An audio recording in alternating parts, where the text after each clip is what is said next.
Ladies and gentlemen, the Palace Press Officer Undersecretary Claire Castro.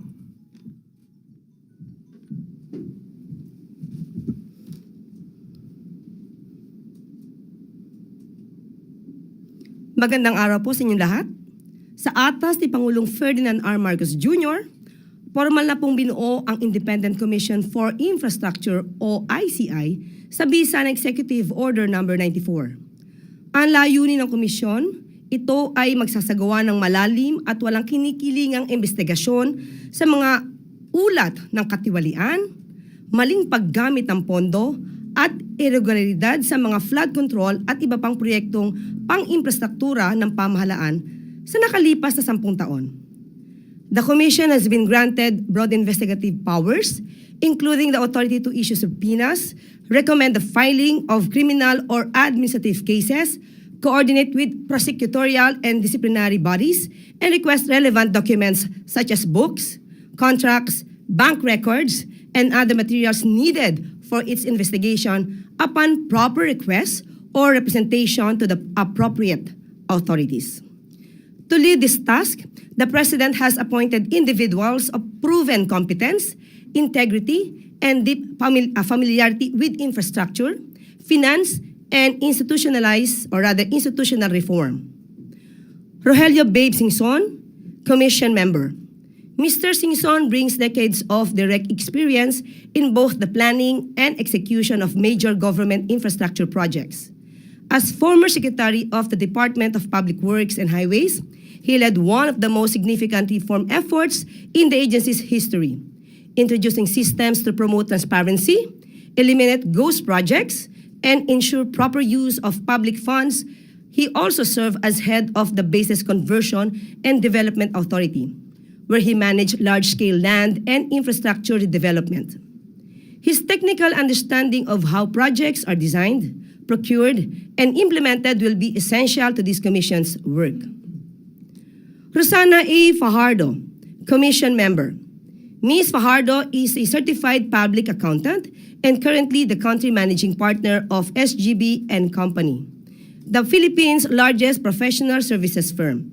She has over 3 decades of experience in auditing, internal controls, and risk management, especially in identifying weaknesses in financial systems and operational processes.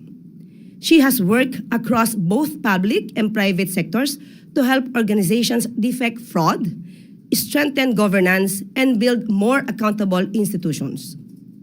Her technical insight and financial acumen are critical in following the trail of public funds and determining where leakages and irregularities may have occurred. Mayor Benji Magalong, a special advisor and who will act as investigator for the ICI. Mayor Magalong is a career law enforcement officer who served as Deputy Director General of the Philippine National Police and as former Director of Criminal Investigation and Detection Group, or CIDG. He handled sensitive, high-impact investigations and helped lead institutional reforms in law enforcement through intelligence-driven forensic-based approaches. As mayor of Baguio City, he has continued to apply his strict standards of transparency and accountability in local governance. His experience in leading difficult investigations, uncovering internal wrongdoing, and enforcing compliance makes him a strong asset to this commission. The announcement of the chairperson of the commission will be made by the President in the coming days. Voluntaryo ang pagtanggap nila sa tungkulin na ito. Hindi sila hinihirang para ipagtanggol ang sistema kundi para harapin ito. Bawat isa sa kanila ay may mahabang karanasan sa pagtukoy ng mga problema sa loob ng mga institusyon at sa pagpapatupad ng mga reforma sa malalaking organisasyon. At pinakamahalaga sa lahat, wala ni isa sa kanila ang konektado sa anumang ahensya o kontratistang iniimbestigahan. Karapatan ng publiko ang magkaroon ng isang tunay na independent commission. Gaya ng paulit-ulit na sinabi ni Pangulo, walang sasantuhin dito. Kahit kamag-anak, kaibigan, kaalyado, there will be no secret cause. The Commission will begin its work immediately. At handa na po tayong sumagot ng inyong mga katanungan. First question po from Sam Medinilla, Business Mirror.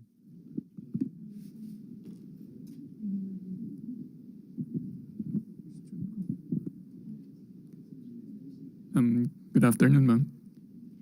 Will the ICI take over the possible reorganization of DPWH after Secretary Dizon required the submission of courtesy resignation among the agency's officials?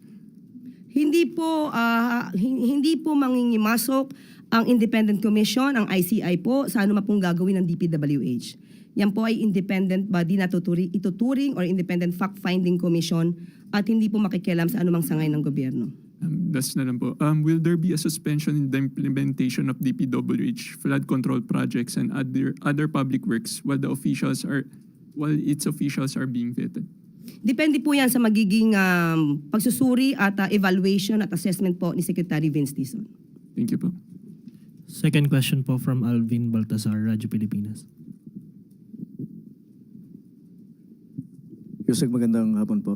Yusek, meron po bang timeline na isinet para matapos yung investigation ng Independent Commission? Since merong clamor talaga ang public na mapapanagot agad yung mga sangkot dito. Wala po masasabi agad na timeline. Ang pinaka-timeline dito ay mas maagaran o mas mabilis ang pagtatrabaho.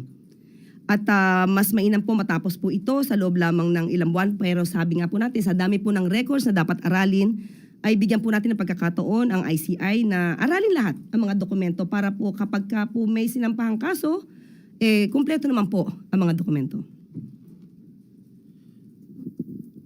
Okay po, next question. Job Manahan, ABS-CBN.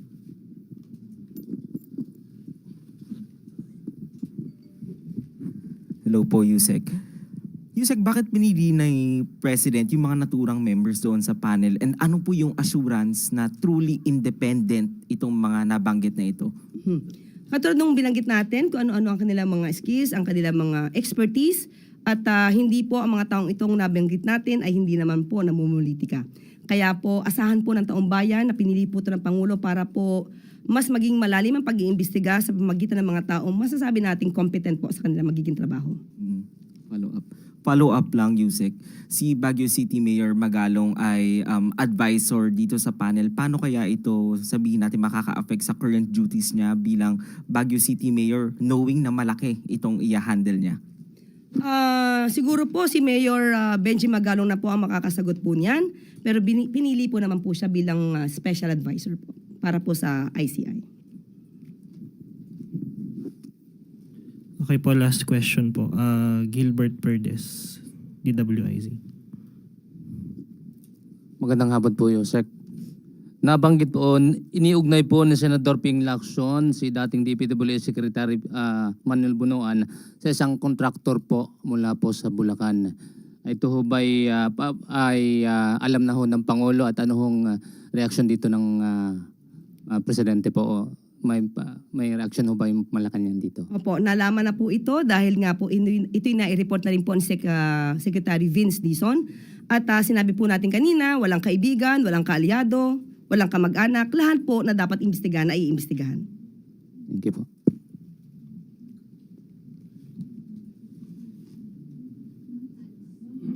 Okay po, last question na po from Jean Mangalus, Philippine Star.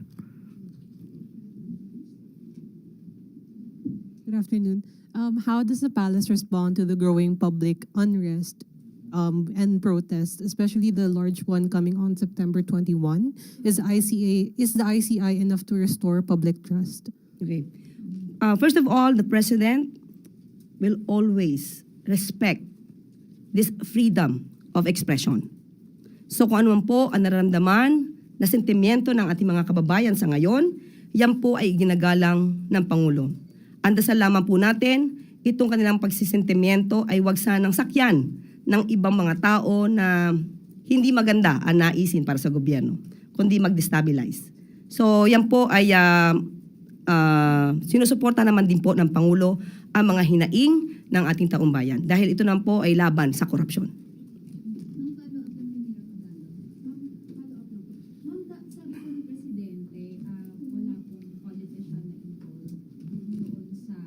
Mike. Ma'am, quick follow-up lang po kay Mayor Benji Magalong. Sabi po ni Presidente, hindi po siya maglalagay ng politician doon sa body. Maybe clarify lang po kung bakit po napili si Mayor Benjamin Magalong. And meron rin po kasing sinasabi si Congressman Zaldico na medyo may doubt kung si Mayor Magalong yung involved sa body dahil kung ano-ano na raw po yung sinasabi sa media bago pa mag-start yung investigation ng Independent Commission. Ang magiging papel po ni Mayor Benji Magalong ay special advisor. Hindi po siya kasama doon mismo sa 3-member commission. At malaking magiging tulong din naman po kung anong po ang nalalaman ni Mayor Benji Magalong. So bigyan po natin siya ng pagkakataon. At ang pagkakataon pong ito ay dapat niyang ipakita sa taong bayan para mapagsilbihan kung anong interes ng taong bayan. Thank you po, Malacanang Press Ma'am, Corps. follow up lang din po ma'am. Isa lang po ma'am. Ma'am. Ma'am, bakit po si Mayor Magalong po ang napiling mag-investiga para sa Independent Commission considering marami pa naman pong ibang mga law enforcement na mga officers ang pwedeng mag-imbestiga at mapabilang po doon sa Independent Commission? Katulad ng sinabi natin, special advisor po ang papel mismo ni Mayor Benji Magalong. So, doon po ang kanyang papel. Hindi po siya miyembro ng komisyon. Okay. Mag-iimbestiga po siya ma'am.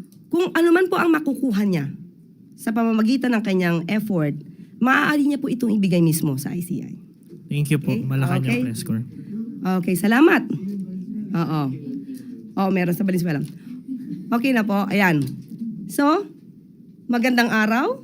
At bago po tayo magtapos, batiin natin ang ating Pangulo ng maligayang kaarawan. Kantahan po natin ang ating Pangulo. Sabay-sabay po natin kantahan. Yung masaya. Happy birthday to you. Happy birthday, happy birthday. Happy birthday to you. Ayan, maraming salamat at magandang araw. Malacanang Press Corps, magandang araw sa ating lahat.